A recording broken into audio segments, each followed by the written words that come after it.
Hey there, everyone, and thanks so much for watching KXAN Live News Notes. I'm Will DuPree. And I'm Amanda Dugan. We're going to catch you up on the big stories of the day. We're going to do it in less than 5 minutes. Today, of course, is Friday, but it also marks a very historic occasion for our country.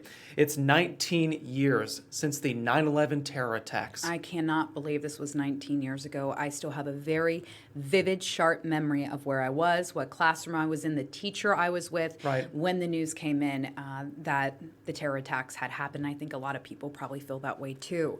Across the country, millions of Americans will honor the lives lost. But due to the pandemic, this year's memorials, they're going to look a lot different. That is so right. Well, in New York, the 9/11 Museum will allow families of victims to gather in person. The public can visit at a later time. Instead of a live reading of the victims' names, the museum will play a pre-recording and stream it online.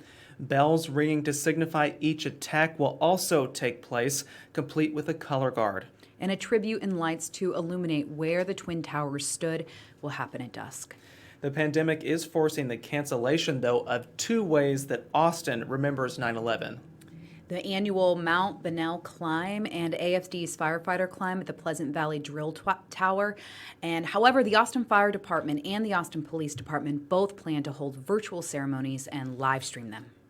In other news, today, UT students wishing to attend tomorrow's home opening game for the Longhorns must first pass a new hurdle. That's to test negative for COVID-19. Yeah, they have to report outside the stadium today to take that rapid test. UT will fund the testing of 3,000 students who purchase tickets from the university itself. Here's the thing, Will, that leaves close to 15,000 fans in the stands without a negative test. They will be allowed inside, but under strict social distancing rules. Austin health experts, though, would rather fans stay home during football season. They say our area can expect dozens of people to catch the virus following tomorrow's game. And taking a look locally, there are almost 2,000 active cases still of coronavirus in Hayes County. That's more than 3 times as many cases as in Travis County. In all, there are a little more than 3,100 cases in our viewing area. Additionally, Governor Abbott unveiled his proposal to try to prevent cities from what he said was to defund the police. Abbott said cities that make that move could lose annexation powers. Under this particular plan, any areas that have been annexed will have the right to remove themselves from the city's jurisdiction. KXAN pressed the governor to define defunding, what exactly that means and entails, or to provide a threshold for when that legislation would kick in. Well, you're exactly right. And so there are some ambiguities, and that's what a session is about. When we get all 150 House members, all 31 senators together, they're going to be able to go through all those nuanced details. Abbott already threatened legislation that would prevent cities that defund police from increasing property tax revenues. He also threatened to place the Austin Police Department under state control.